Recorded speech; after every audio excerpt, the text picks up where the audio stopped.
ఈరోజు దేవుని వాగ్దానం యెషయా 44వ అధ్యాయం 24వ వచనం.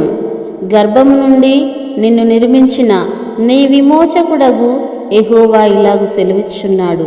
యెహోవా నగు నేనే సమస్తమును జరిగించువాడను, నేనొకడనే ఆకాశమును విశాలపరిచినవాడను, నేనే భూమిని పరిచినవాడను. ప్రార్థన. మహాపరిశుద్ధుడమైన తండ్రి, నీ శ్రేష్టమైన నీ ఘనమైన నామాన్ని బట్టి వందనాలు స్తోత్రాలు చెల్లిస్తున్న ప్రవ్వా. గొప్ప దేవుడా, నీ ఘనమైన నామ స్తోత్రం ప్రవ్వా. మంచి దేవుడా, నిజమైన దేవుడా, నీ స్తోత్రం, నీ స్తోత్రం తండ్రి. నీకు వేలాది వందనాలు ప్రవ్వా.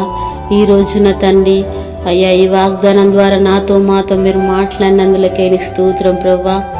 యెషయా 44వ అధ్యాయం 24వ వచనం నుండి మీరు మాట్లాడినందులకే నీ స్తోత్రం ప్రవ్వా. అవును ప్రవ్వా, తల్లి గర్భం నుండి ప్రవ్వా నన్ను మమ్మల్ని అందరినీ ఏర్పరిచిన దేవుడు నా తండ్రి. అయ్యా, సమస్తం చేసిన దేవుడు ప్రవ్వా, భూమిని ఆకాశాన్ని కలగజేసిన దేవుడు తండ్రి. నీకు వందనాలు ప్రవ్వా. యేసయ్యా నీ స్తోత్రం, నీ స్తోత్రం నా తండ్రి. సమస్తం ఎరిగిన దేవుడు తండ్రి. నీకు వందనాలు ప్రవ్వా. అయ్యా, ఈ వాగ్దానం ప్రతి ఒక్క బిడ్డ జీవితంలో నెరవేర్చండి తండ్రి. నీకు వందనాలు ప్రవ్వా. అయ్యా, ఈ ప్రార్థన వింటున్న ప్రతి ఒక్కరి జీవితాలను నా తండ్రి మీరు మార్చండి తండ్రి. ప్రతి ఒక్కరి అక్కల అవసరం మీరే తీర్చండి తండ్రి. అనారోగ్యం ఉన్న బిడ్డలందరినీ ముట్టండి, తాకండి ప్రవ్వా. నాయన నీ స్తోత్రం నా తండ్రి. నాయన అయ్యా, ఏ బిడ్డ ఎలాంటి సమస్యల్లో ఉందో నా తండ్రి నాయన మీరే తీర్చండి తండ్రి. నీకు వందనాలు ప్రవ్వా. నీకే స్తుతులు స్తోత్రాలు చెల్లిస్తున్న తండ్రి. అయ్యా, ఈ వాగ్దానం ద్వారా నన్ను మమ్మల్ని అందరినీ బలపరచండి తండ్రి.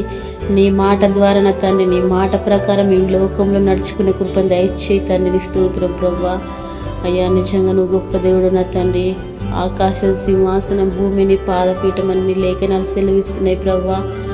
అయ్యా, నీకు వందనాలు స్తోత్రాలు చెల్లించుకుంటూ అయ్యా, సమస్తం చేసిన దేవానికి వందనాలు ప్రవ్వా. నాయన నీకే స్తుతులు స్తోత్రాలు చెల్లించుకుంటూ యేసు నామములో ప్రార్థించి అడిగి వినయంతో వేడుకుంటున్నాను తండ్రి. ఆమేన్.